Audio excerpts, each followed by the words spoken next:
Magandang araw and welcome po muli sa ating munting channel.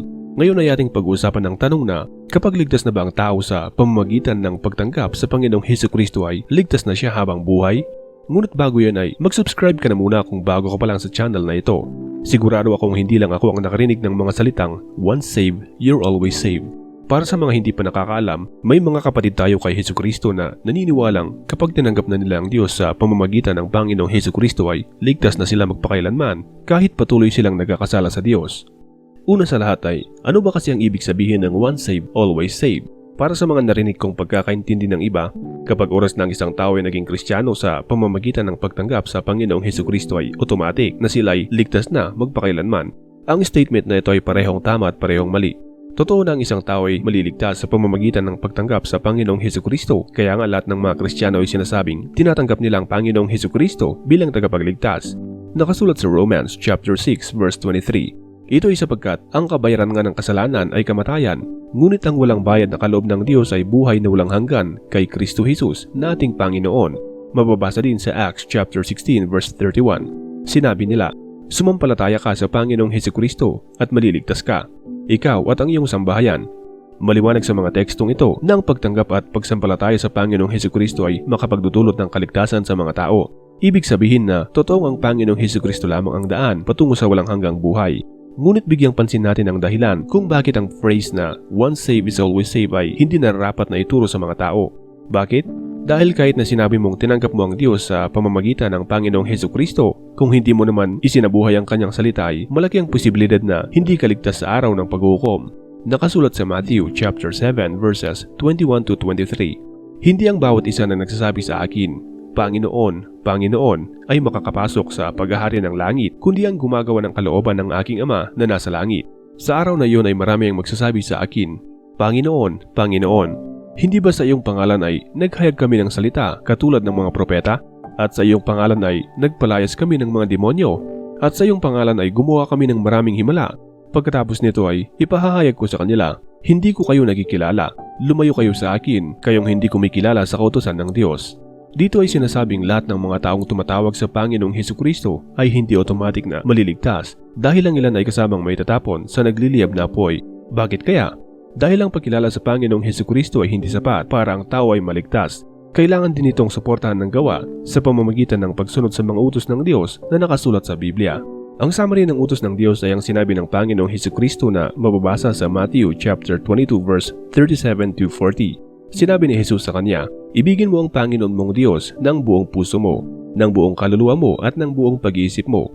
Ito ang una at dakilang utos. Ang pangalawa ay katulad din ito. Ibigin mo ang iyong kapwa tulad ng iyong sarili. Sa dalawang utos na ito nakasalalay ang lahat ng bagay na nasa mga kautusan at sa mga propeta.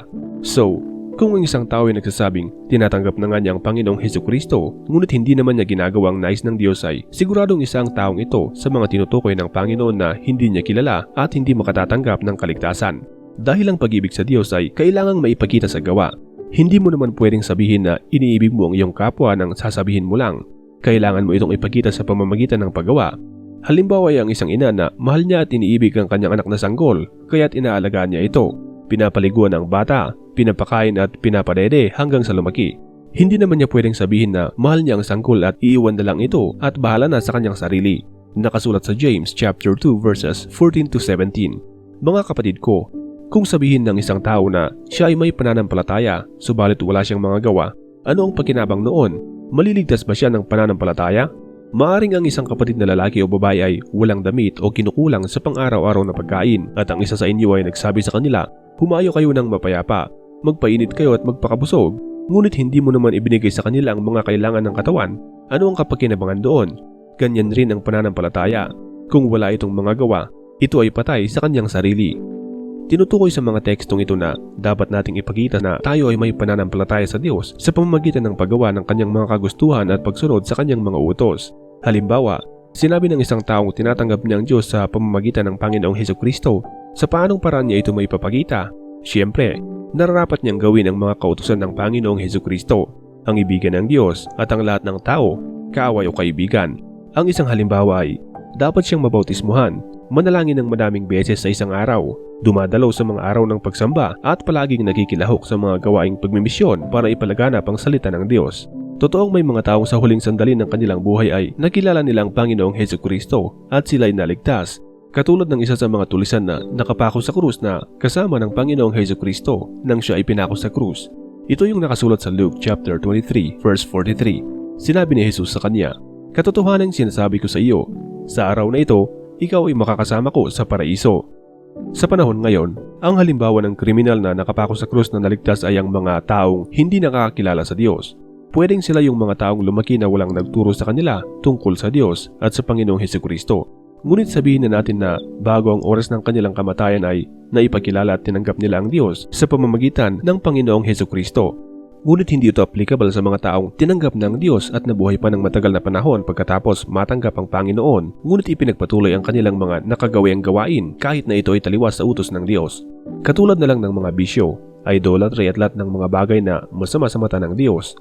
Totoong dapat na magpasalamat ang tao sa grace o sa biyayang hatid ng Diyos sa pamamagitan ng Panginoong Hesukristo dahil kahit na gaano kasama ang isang tao, kung ang mananaig ay ang biyayang kaloob ng Panginoon ay maliligtas pa rin ang tao kahit gaano pa siya kasama, katulad ng nangyari sa kriminal na nakapako sa krus na nabanggit natin kanina. Ngunit hindi ito dahilan para talikdan ng isang Kristiyano ang mga responsibilidad na dapat niyang gawin at ipakita sa pamamagitan ng gawa. Hindi rin ibig sabihin na grace na lang palagi ang magiging basihan para malaya ang isang taong gumawa ng kasalanan.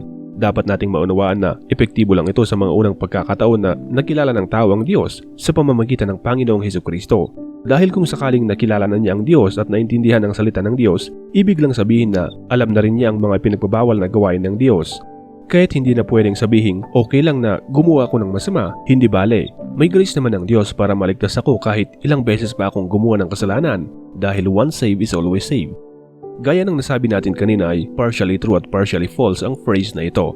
Kung ihalin tulad natin ito sa isang ama na nakita ang kanyang anak na nagnakaw sa pitaka nito, sa unang pagkakataon ay hindi muna siya papaluin ng kanyang ama dahil may awa o grace pa siyang nadarama para sa anak at pagsasabihan din ng ama ang anak na huwag magnakaw dahil masama ito at ayaw niya itong gawin ng anak. Ngunit sa ikalawa at ikatlong pagkakataon na gawin ulit ito ng anak, posible na mapalo na siya ng kanyang ama. I-connect nyo rin dito ang salitang grace sa inyong mga bill. Hindi ba't may tinatawag na grace period? Ito yung panahon na pwedeng mapagbigyan ang mga consumers na huwag magkaroon ng additional charges kung sakaling hindi sila nakapagbayad ng kanilang mga babayaran. Sana ay nagets niyo ang ibig sabihin ng grace. May mga napanood kasi akong explanation ng mga kasama nating Kristiyano na pro sa phrase na ito. Ang explanation nila ay dahil sa grace kaya't naligtas ang mga tao at hindi dahil sa gawa ng tao.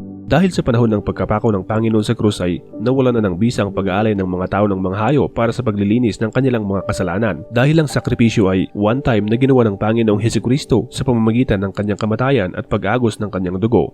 Totoo naman po ito gaya ng nasusulat sa Romans chapter 3 verse 24. Ang lahat ay pinapaging matuwid ng Diyos nang walang bayad sa pamamagitan ng kanyang biyaya sa pamamagitan ng katubusan na kay Kristo Jesus. Natural daw sa tao na makasalanan at walang perpekto, kaya't normal na makakagawa ang tao ng kasalanan habang siya ay nabubuhay.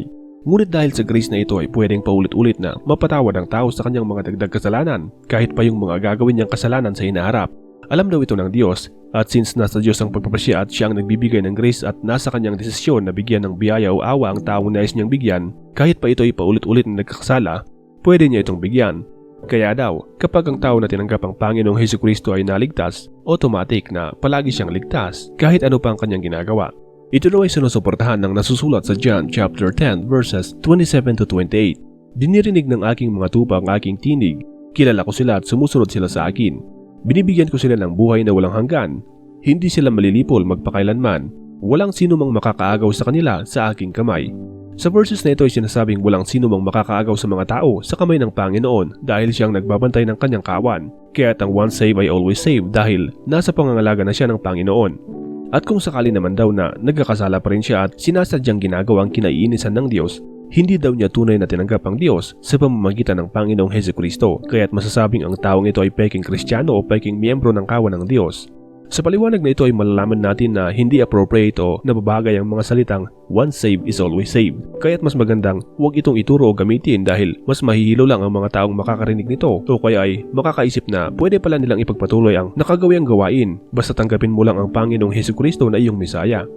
So, balikan natin ang katanungan na totoo bang once saved ay always saved? Para mas maintindihan natin ay kunin nating halimbawa ang buhay ng isang tao sa Biblia, si Haring Saul. Siya ang unang naging hari ng Israel. Siya ay pinili ng Diyos noong una para pangunahan ang Israel, ngunit dahil sa paggawa niya ng mga hindi kanais-nais na bagay sa mata ng Diyos, kahit na pinagbilinan na siyang huwag gawin ang mga bagay na ito ay ginawa pa rin niya, at dahil sa katigasan ng kanyang ulo ay itinakwil siya ng Diyos. Nasusulat sa 1 Samuel chapter 15 verses 24 to 26. Sinabi ni Saul kay Samuel, "Nagkasala ako. Hindi ko sinunod ang mga turo mo at ang utos ng Panginoon. Natakot ako sa mga tao, kaya sinunod ko ang gusto nilang mangyari. Nagmamakaawa ako sa iyo na patawarin mo ako sa mga kasalanan ko at samahan mo ako sa pagsamba sa Panginoon." Pero sinabi ni Samuel, "Hindi ako sasama sa iyo, dahil sa pagsuway mo sa Panginoon, ayaw na niya sa iyo bilang hari ng Israel." Dito ay maliwanag na pwedeng itakwil ng Diyos ang sino mang kanyang napili kung ang taong ito ay naging matigas ang ulo at hindi sumusunod sa utos ng Diyos. Ang isa pang halimbawa ng taong pinili ng Diyos na nag-backslide hanggang apostasy ay si Haring Solomon. Si Haring Solomon ay sinabi sa Biblia na holy man dahil sa kanyang pagiging masunurin sa Diyos noong una. Siya rin ay hindi nalingid sa kaalaman ng marami na binigyan ng Diyos ng hindi pangkaraniwang talino.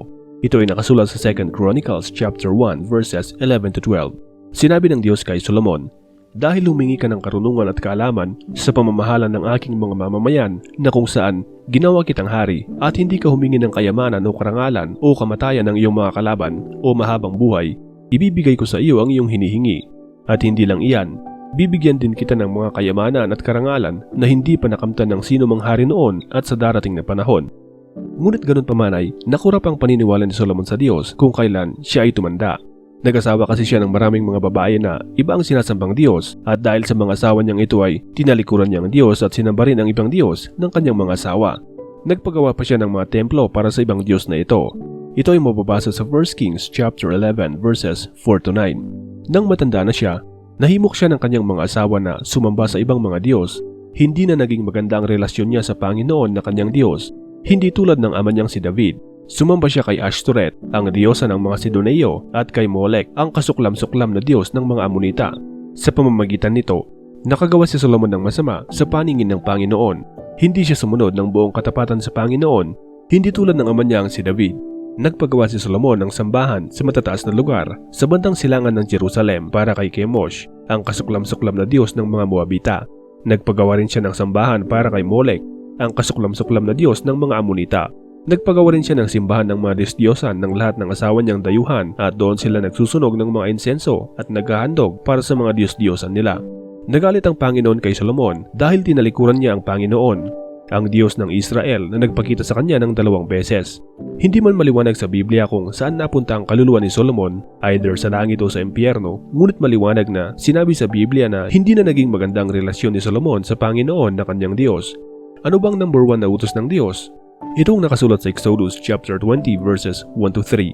Sinabi ng Panginoon, "Ako ang Panginoon na inyong Diyos na naglabas sa inyo sa Ehipto kung saan kayo inalipin. Huwag kayong sasamba sa ibang mga Diyos maliban sa akin." Nakasulat din sa Matthew chapter 22 verse 37. Sumagot si Jesus, "Mahalin mo ang Panginoon mong Diyos ng buong puso, ng buong kaluluwa at ng buong pag-iisip." Dito ay maliwanag na ayaw ng Diyos na tayo ay titingin sa ibang Diyos dahil siya ay mapanibughuin, at isa pa ay hindi naman totoong Diyos ang ibang mga Diyos. Ano bang sinasabing mangyayari sa mga taong iba ang kanilang sinasambang Diyos? Ito ang nakasulat sa Revelation chapter 22 verse 15. "Pero may iwan sa labas ng masasamang tao, mga mangkukulam, mga immoral, mga mamamatay tao, mga sumasamba sa mga Diyos-Diyosan, at ang lahat ng nabubuhay sa kasinungalingan." Ibig sabihin na kapag iba ang iyong sinasamba at hindi ang tunay na Diyos ay hindi ka mapapabilang sa mga taong makakapasok sa bagong buhay. Kaya't posibleng si Haring Solomon ay pwedeng maghihirap sa araw ng paghuhukom, ngunit posible rin na ng mga oras bago ang kanyang kamatayan ay nagsisi siya at bumalik sa Diyos. Ngunit ito ang dapat nating unawain. Ang mga salitang "once saved is always saved" ay huwag nating gamiting dahilan para mas dagdagan ang nagawa na nating kasalanan. Totoong ang tao ay makasalanan at araw-araw ay nakakagawa ng kasalanan. Ngunit bakit ang mga apostol ay tuloy ang naging ibang tao nang sila ay maging tagasunod ng Panginoong Hesukristo? Si Pablo ay dating mamamatay tao, ngunit nang makilala niyang Diyos sa pamamagitan ng Panginoong Hesukristo ay nagbago ang kanyang pananaw. Imbes na naglilibot siya para maghanap ng mga papatayang Kristiyano ay naging kabaliktaran ang ginawa niya dahil sinamahan niyang mga dati niyang tinutugis. Nakasulat sa 2 Corinthians chapter 5 verse 17. Kaya nga, kung ang sino man ay na kay Kristo, siya ay bago ng nilalang. Ang mga dating bagay ay lumipas na. Narito, ang lahat ng bagay ay naging bago. Ang mas maganda nating gawin ay subukang baguhin ang ating sarili hanggang sa ating makakaya. Hindi man ito madali at mabilis, ngunit siguradong sa pagdaan ng panahon ay makikita natin ang magandang transformation sa ating buhay kung ipagpapatuloy natin ang ating pananampalataya sa Diyos sa pamamagitan ng Panginoong Hesukristo. Total, siya naman ang tanging daan para sa ating kaligtasan, kaya bakit hindi natin lubusin na siya ay paniwalaan? Sa pagtatapos ng video ito ay iiwan ko ang mababasa sa Hebrews chapter 10 verses 26 to 27. Sapagkat tinanggap na natin ang kaalaman ng katotohanan at kung sinadya natin ang pagkakasala, wala nang natitira pang handog para sa mga kasalanan. Ang natitira na lamang ay ang kakilakilabot na paghihintay para sa paghuhukom at nagangalit na apoy na siyang lalamon sa mga kaaway.